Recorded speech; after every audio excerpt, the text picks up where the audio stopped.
What you're about to hear is a story told to me by a ranger I trust more than almost anyone. His name's Jake, and when he finally shared what happened to him out in Glacier National Park, it wasn't for shock value, and it definitely wasn't to entertain. It was a warning. He didn't care whether I believed him or not. He just needed someone to hear it. So now I'm passing it on to you exactly how he told it to me, because once you've heard it, you'll understand why he never went back out there alone again. And just so you know, Jake didn't tell his story right away. It took months, maybe longer, before he finally spilled it all, like it had been burning a hole in him the whole time. It just came out in this flat, haunted voice, like he was afraid if he stopped, he might lose the nerve to keep going. And once he finished, he didn't ask what I thought. He just stood up, looked me dead in the eyes, and said, "You go out there, and the woods go silent, really silent. You leave. You don't look around, you don't wait, you leave." That was it. And after hearing what happened, I don't think I'll ever forget it. So, without further ado, here's what Jake told me, word for word, just like he lived it. It started like any other fall morning in Glacier. Cold air, a crisp sunrise, and a routine patrol for Jake. He was supposed to hike a less traveled route and check on an old outpost cabin. It wasn't glamorous work. Mostly it was about verifying that markers were still posted, that the cabin had supplies, and that there were no downed trees blocking paths. A job any experienced ranger could do with their eyes half shut. Jake had done it many times before. He set out just before dawn, the sky still gray, no wind, no immediate sign of storms. We teased him that morning, telling him to keep an ear out for ghosts. He gave a quick grin and shouldered his pack. If we'd known what awaited him, we never would have joked. A few hours into his hike, Jake said he felt this wave of stillness wash over the forest. He was used to wildlife going quiet when a predator was nearby, but he said this was different, like sound itself was being sucked away. He noticed it in patches, stepping from normal bird chatter into sudden dead silence and back again. It was almost as if the air itself changed when he crossed some unseen boundary. He tried shaking it off, telling himself it was just a trick of the mind, maybe the wind shifting. But as he pressed on, the silence became sharper, more deliberate. By the time he reached the shallow valley leading to the old cabin, his nerves were prickling, and every step felt like he was intruding. That outpost cabin wasn't exactly beloved among rangers. Too far out, too remote. Rumors circulated about odd experiences there, but nothing with real proof. Jake arrived in the late afternoon. The place looked fine.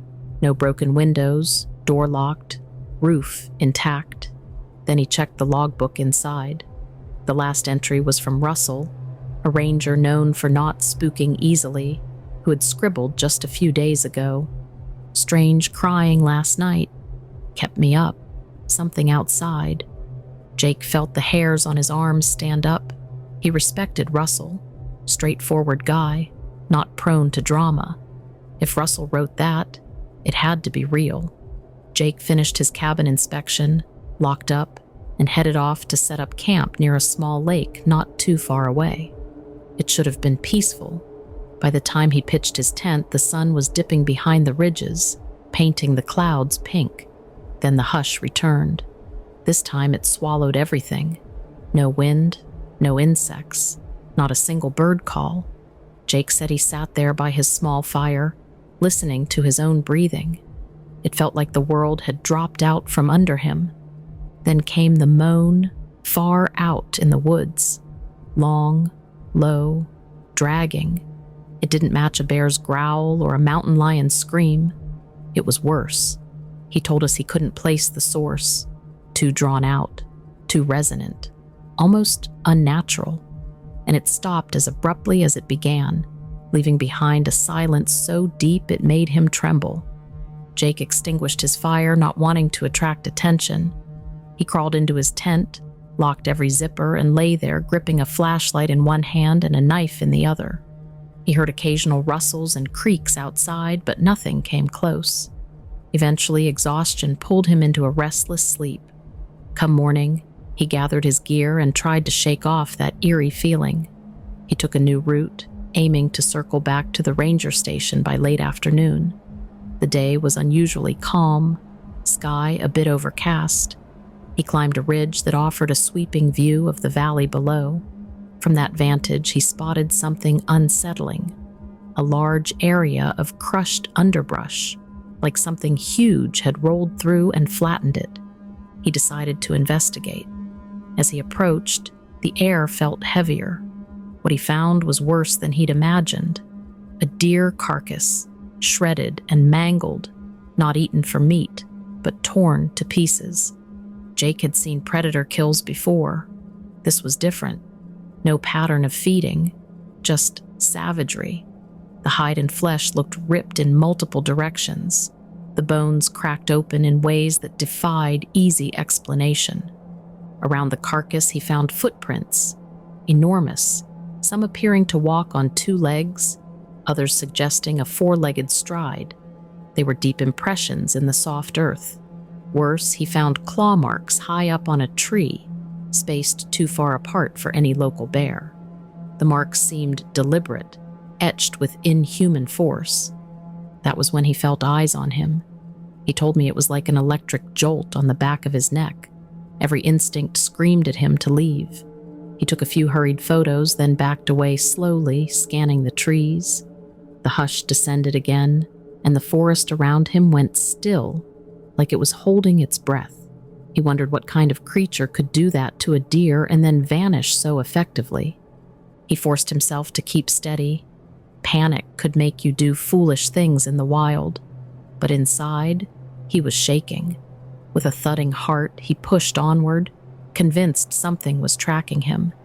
He'd see flickers of motion in his peripheral vision, a dark shape, a quick movement, but whenever he turned, it was gone. Then he found something more gruesome, a single antler, violently snapped from some animal's skull, wedged into a boulder, as if someone, or something, had slammed it there. The broken base still had bits of flesh. Jake felt a wave of nausea. It looked like a deliberate warning. By the time he reached the final stretch toward the ranger station, he felt that presence closing in, like a predator trailing him. He heard a burst of footfalls right behind him, snapping branches, then nothing. He yelled, "Who's there?" But only silence answered. That was the moment he knew it wasn't just some wounded bear out here. This was something else. He stumbled into the station near dusk, drawing the attention of everyone around. His face was pale. His voice came out in stammers at first. He reported the shredded deer, the bizarre footprints, the claw marks. The older rangers exchanged worried looks. Nobody said much.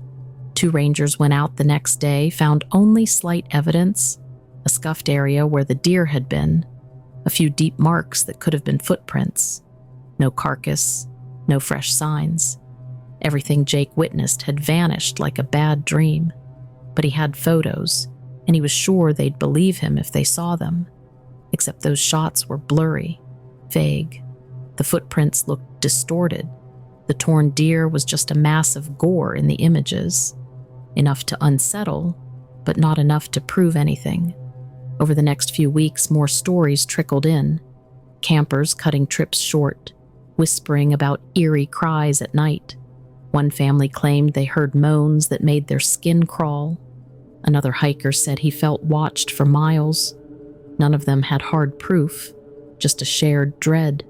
Jake pieced them together on a map, and they all clustered around the same region he'd explored.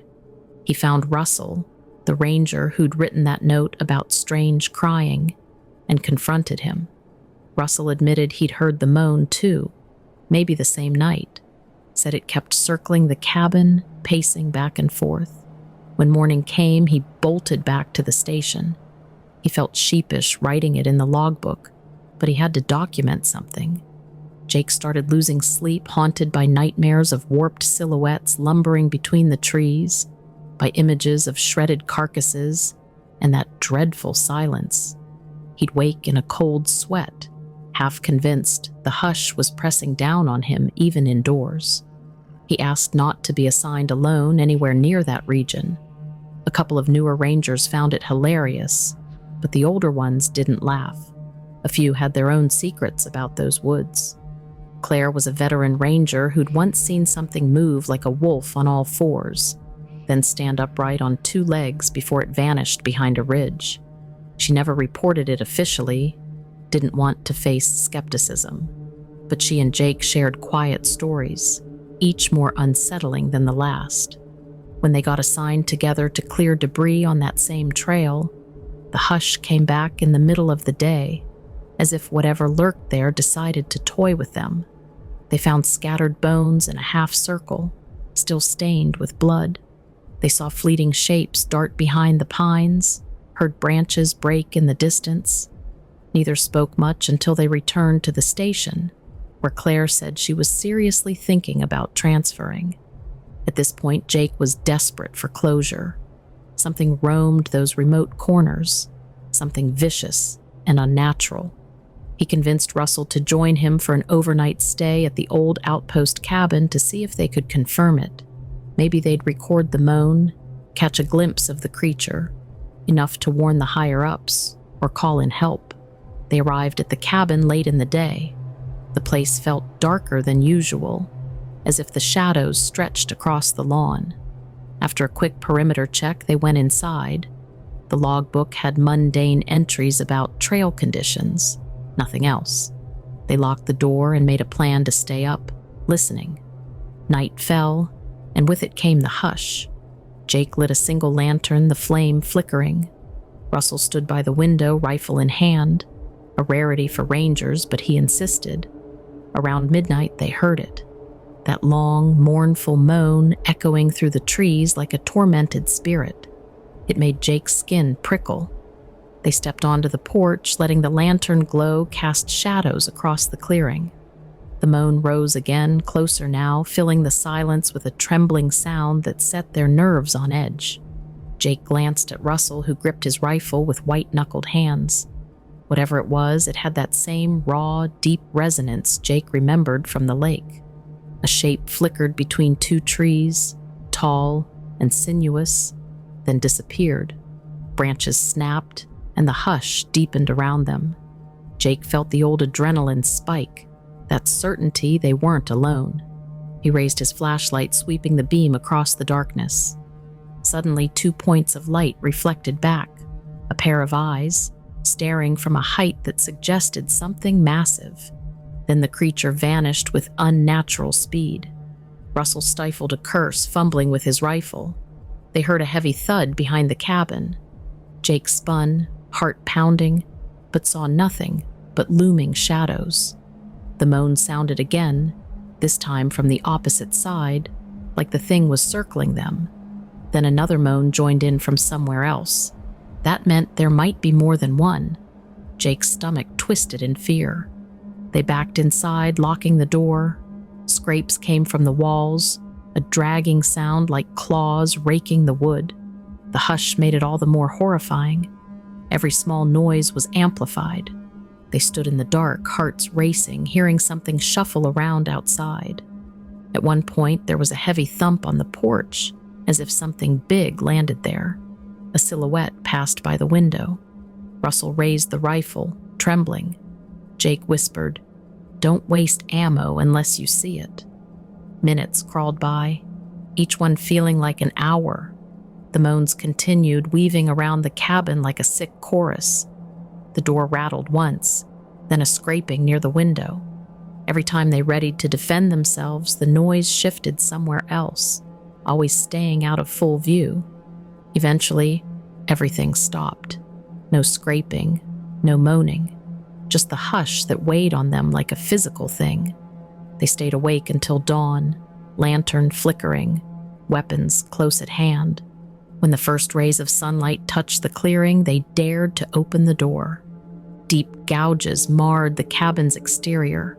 Tracks in the dirt circled around, large and deformed. A rancid smell lingered, like damp fur and decay. Jake felt drained, like his soul had been yanked around all night.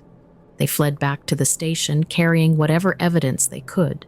They had some audio on a small recorder, enough to capture the moaning and the frantic whispers, enough to confirm they hadn't imagined it. But Russell was convinced no one would believe them. Management would accuse them of hoaxes or say it was a bear. They decided to keep it quiet, share it only with a few rangers who needed to know. That was Jake's last week in Glacier. The nightmares grew worse. He felt eyes on him even in broad daylight. He couldn't step outside without scanning the edges of buildings. Finally, he put in for a transfer, heading south to another park. He packed his gear and left with little fanfare. Before he drove off, Jake told me, "You wouldn't believe how massive it felt, how smart. It wasn't just an animal. It was something else, something that shouldn't be here." I asked if he'd tell the world. He shook his head. They'd ask for proof, and I can't give them anything concrete. We hardly got out of there ourselves. The outpost cabin still stands, and rangers still patrol those trails, though rarely alone. Over time, I heard rumors, new rangers hearing low cries at night, glimpsing figures that vanished too quickly to identify. A few found half-eaten carcasses or bone piles arranged in strange patterns. Most wrote it off as chance or a misidentified predator, but those who'd heard Jake's story knew better. We keep it quiet. Nobody wants a frenzy of cryptid hunters or sensational news stories. The park has enough to worry about with normal wildlife and tourists doing reckless things. Still, a handful of rangers share hushed warnings. If you go past that ridge, watch for sudden silence. If it goes dead still, leave. Don't wait for some monstrous shape to appear. In the end, Jake's story had no tidy conclusion. Whatever he encountered, it stayed in those woods. Maybe more than one creature roams the area, lurking in the thick pines and hidden valleys. Or maybe it's something older, something with an awareness humans can't comprehend. He once told me, it felt like the forest was on its side, like everything else was backing away from that thing. And I believe him. The hush alone was enough to send chills through me when I heard him recount it, his voice quivering despite all his usual composure. We talk about nature like we understand it, label every sound, every animal. But there are cracks in our knowledge, places where something else fits in. Jake's presence changed after that night. He'd sit up late, staring into the dark, flinching at the smallest noises. He told me, "It's out there, waiting. We just pretend it's not." Sometimes I think about the sheer size of Glacier's backcountry, the countless ridges and valleys where humans rarely step, the old-growth forests that have hidden secrets for centuries. Maybe what Jake met is just one of those secrets. Maybe there are more. But if you ask Jake, he'd say the best lesson is simple. If the forest goes quiet, truly, unnaturally silent, turn around and walk out. Because what breaks that silence might be worse than any bear or cougar you ever imagined. And if it follows you, you'll know the kind of fear that never leaves. He left Glacier, but the dread stayed with him. And once you've heard his story, maybe it'll stay with you too. Because it's one thing to read about monsters in the woods. It's another to know someone who looked into the dark and felt it stare back. As far as we can tell, that's the end of Jake's encounter. No big showdown, no rescue mission. Just a man who came back shaken to the core. He walked away while he still could. If he'd stayed another night, we might be telling a different story. Or maybe we wouldn't be telling it at all. And if you ever find yourself deep in Glacier's remote corners, remember his words. When the forest goes silent, don't stay. That hush might be the only warning you get. I've been up here for nearly 5 years working maintenance along the Trans-Alaska Pipeline, and in all that time, I've never had any reason to question what I'm seeing out of the corner of my eye. That changed last month when I was assigned a short rotation out near Pump Station 4, which most folks know is roughly 60 miles south of Prudhoe Bay. Now, I've stood watch in plenty of remote spots, usually bored to tears, but this night was something else entirely. I was out there around 2:30 in the morning. I remember because I'd just glanced at my phone, which was low on battery because I forgot to charge it after the shift. It was unusually clear, absolutely no clouds, and you could see the stars as bright as you ever get to see them in winter here.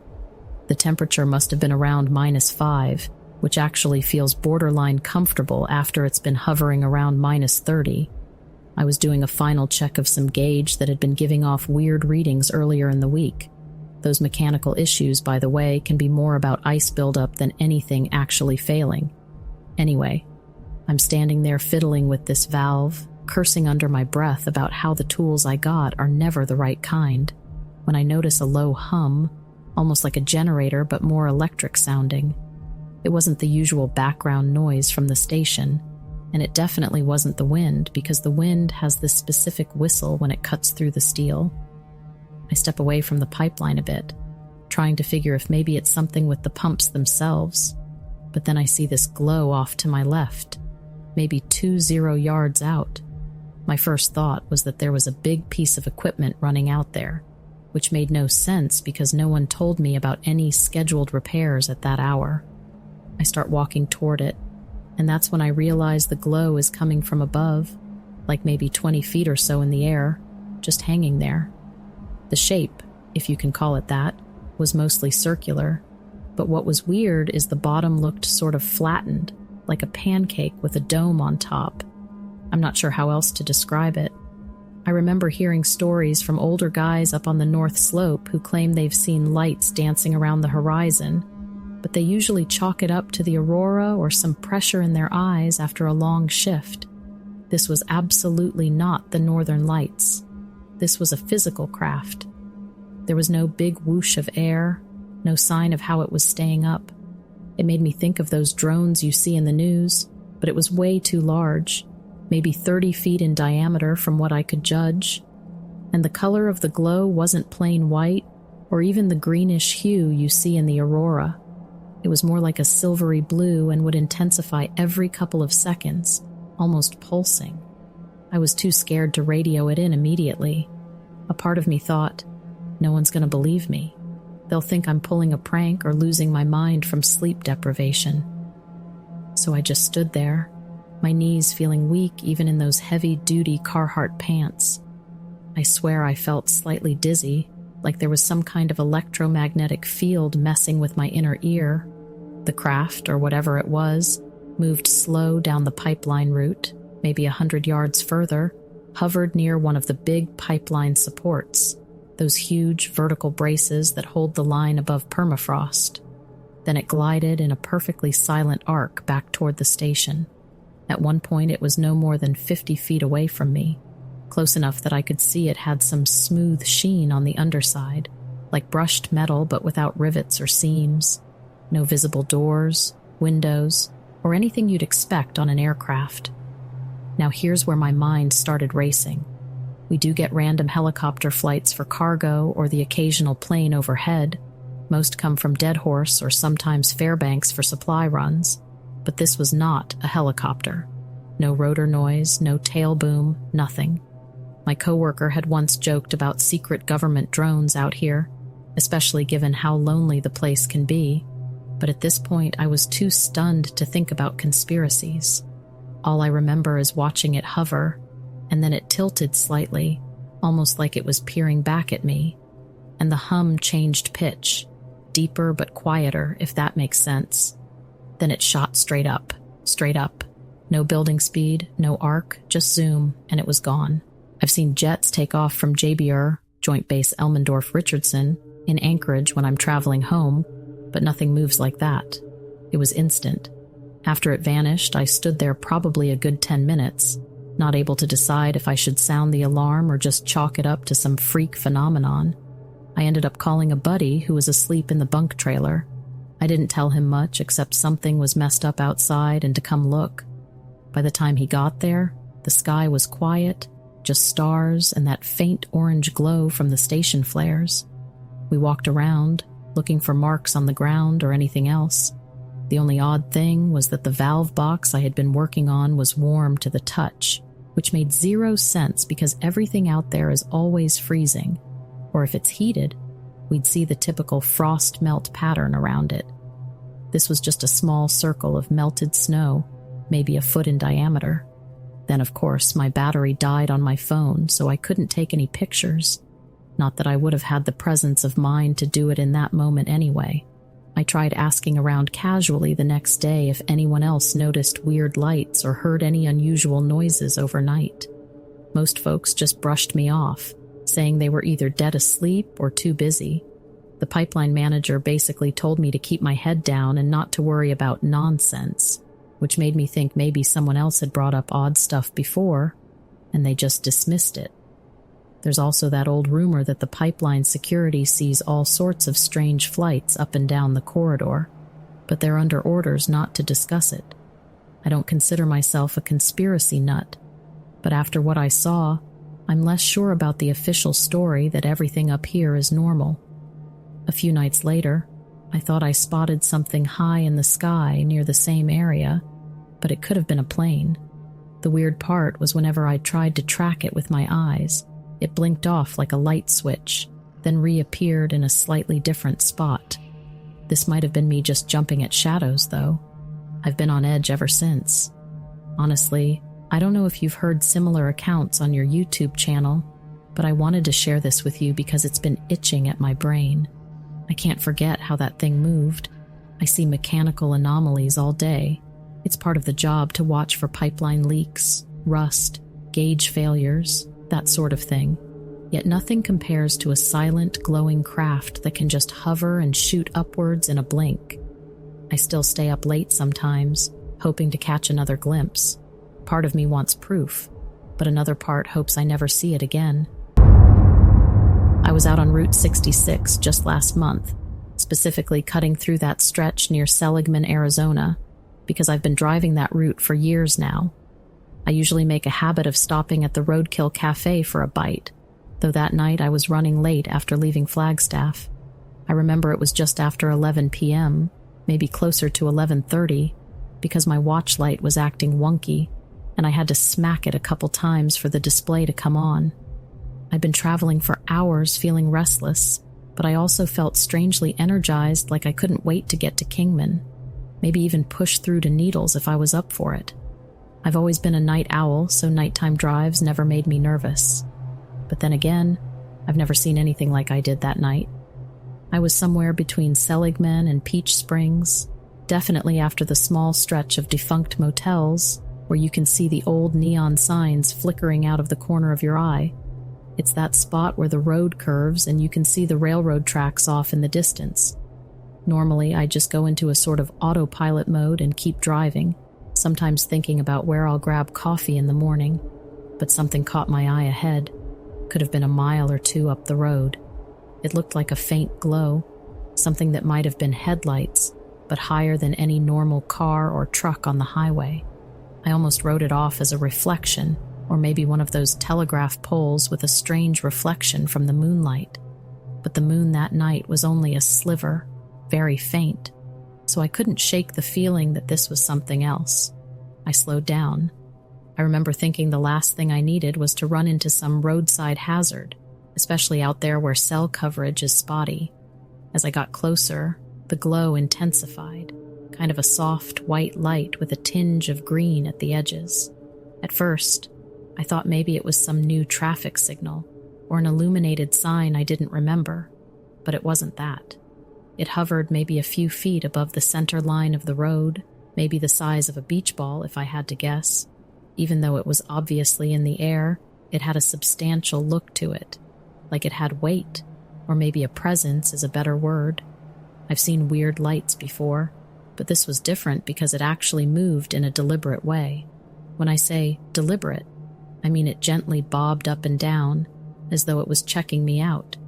I let my foot off the gas a bit, concerned I might get too close. The light lit up the asphalt beneath it in this eerie glow, like the road itself was shining from below. The desert around me felt unbelievably quiet at that moment. I was aware of the hum of my engine, and realized I wasn't hearing any crickets or wind. It was that silent. I remember listening to every crackle of the gravel under my tires. I almost heard Lisa's voice in the passenger seat. Well, she wasn't there, but it was like I was imagining how she'd tell me to slow down and be careful. Sometimes driving alone plays tricks on my mind, but I swear it felt like I could sense someone telling me not to freak out. I decided to slow to a crawl until I was probably less than 100 feet from this orb. It didn't zip away or anything sudden. Instead, it kind of tilted, which is odd to say about a glowing orb, but that's how my mind interpreted it. Then it drifted to the right, almost out of my headlights, and held position parallel to the road. I can't describe how unnerving it was to see this thing just linger there, hovering off the shoulder near a patch of scraggly desert brush. I felt compelled to keep going instead of pulling over. I've heard so many wild stories, like you do from other die-hard Route 66 travelers, about lights in the sky or odd occurrences near Kingman Airfield, but I'd never once experienced anything that made my heart rate spike like that. I had to consciously convince myself I wasn't hallucinating. For a split second, I thought about snapping a photo, but my phone was in the center console. I glanced down to reach for it, but the moment I looked up, the orb had moved. It shot off at an angle away from the road, not super fast like a meteor, but definitely quicker than any balloon or drone could go. Then it was gone, just snuffed out, like it blinked out of existence. I found myself coasting to a stop, car idling on the pavement, scanning the horizon for any glow, but the only lights were the faint stars overhead. Then my phone vibrated, had a missed notification, but I didn't even check it until I reached Kingman.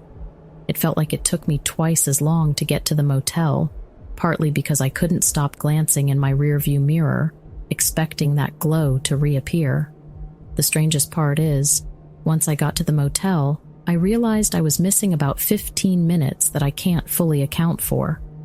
I'm probably just remembering it wrong or got lost in thought, but it's weird that my watch showed midnight when I was expecting closer to 11:45. I'm still not sure how I explain that, but maybe I was just more rattled than I realized. The next morning I was talking to a guy at a gas station near Andy Devine Avenue. Indirectly, I asked if he'd heard of folks seeing weird stuff on the road at night. He said lots of travelers come through with strange stories, mostly about weird lights in the sky that vanish without a trace. He'd just sort of nod and say that people talk about UFO sightings all the time around there.